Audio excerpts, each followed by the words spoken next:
amazing work to build the software. It is fantastic to have you all here. We have been for a while thinking it'd be great to have a sort of a school showcase, some kind of event for people in schools, and give it a bit of a, I don't know, more informal flavour, just a chance for people doing interesting things to get together and share ideas. So it's just fantastic to see all of you here. Particularly those who had to travel significant distances to be here and meet with colleagues and share ideas. So I really do appreciate that. It's a very exciting time for LAMS. Many of you are doing amazing things in your schools and other contexts.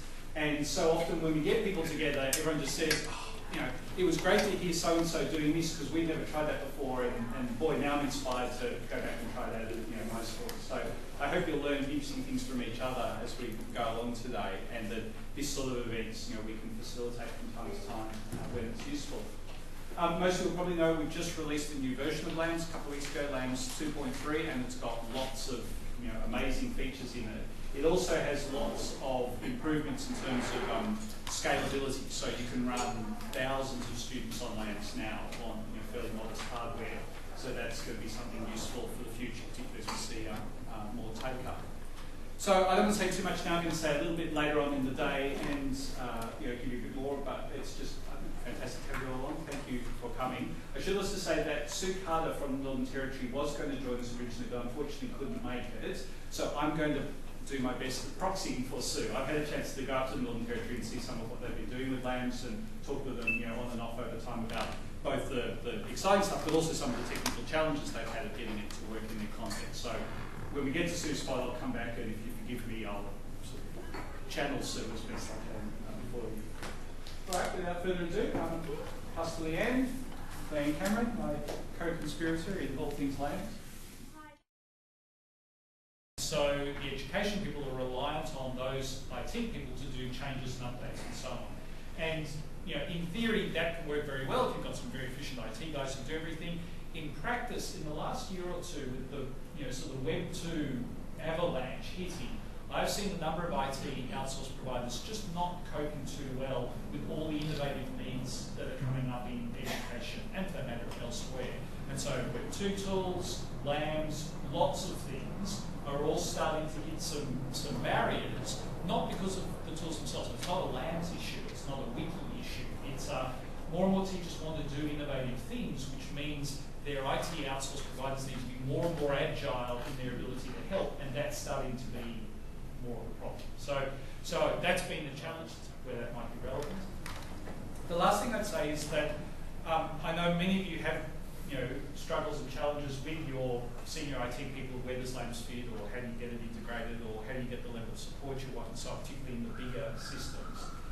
And I think what we're seeing, again, it's not specific to LAMS, it's happening with a whole bunch of other Web 2 tools. And we're in a period where much of the innovation in education technology is coming from the grassroots up. It's coming from people doing interesting, innovative projects and building interesting software that's bubbling up. Whereas the traditional way that people who run multi-million-dollar IT shops, the way they do their business is they wait for big vendors to come and sell them stuff, and they pick the best thing that comes with the most support and the biggest price tag as the thing that they adopt. Now, in the old days, that might have worked all right when the big vendors were the best stuff you can get for education technology. In many cases now, that's not true. The best stuff you can get for education technology, be it Moodle or LAMS or many of the Web 2 tools, is not coming from the big multi-million-dollar vendors. It's coming from other directions. And so there's a bit of a culture change challenge for our most senior IT people to actually start to rethink the way they do procurement. And in fact, it's not procurement. To me, it's innovation. It's trying out new ideas. And so we're in a period where that's still a bit of a struggle, that sometimes amazing things that are happening with schools and teachers with innovative technologies are not understood at higher levels of IT bureaucracy and strategy. Because, for example, I don't have the $1 million marketing budget to go around to the heads of all the state IT systems and wine and dine and, lay out fancy presentations and just do all the things that traditionally a big vendor would do to win business. And so we're in this sort of strange transitional period where some of our IT leaders are realising this and actually having to redo the way they think about innovation and adoption, and going to market isn't the way it used to be. If you put out an RFP that says you you must have 5 years financial statements audited by government and at least 10 million in revenue, this sort of thing, which is not unusual. You've just wiped out 95% of the educational innovations going on because they don't look like that sort of company. So helping some of our IT leaders to change their ways of thinking about adoption, about innovation, about procurement is, I think, one of the issues that's making this a challenge at the moment. The one good thing I'd say is that is changing. The Web 2 stuff is becoming even more present over time, and tools like LAMS and others having more and more success at the teacher level, so the word is filtering up. And the best thing I can suggest for those of you who do have those challenges, just keep feeding up the stories of the good things that are happening. Try and struggle through as best you can within the challenges, and we will certainly, in the case of those, we'll do anything we can to help in terms of advice. And I'm happy to go and meet with senior IT guys and try and explain and make the case and so on. Definitely happy to do that.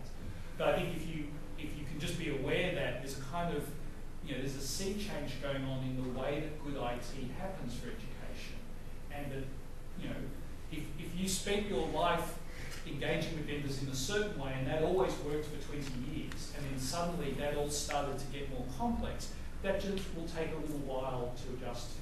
So I'll do what I can, encourage you to keep feeding those good messages up. And I think the digital education revolution, the rollout of laptops and other computers, and I should say the national curriculum, which is coming, and the way the national curriculum will connect to digital resources, these are all things that will actually push this agenda of innovation forward and help us to get over our current challenges. But we are in a bit of a transition.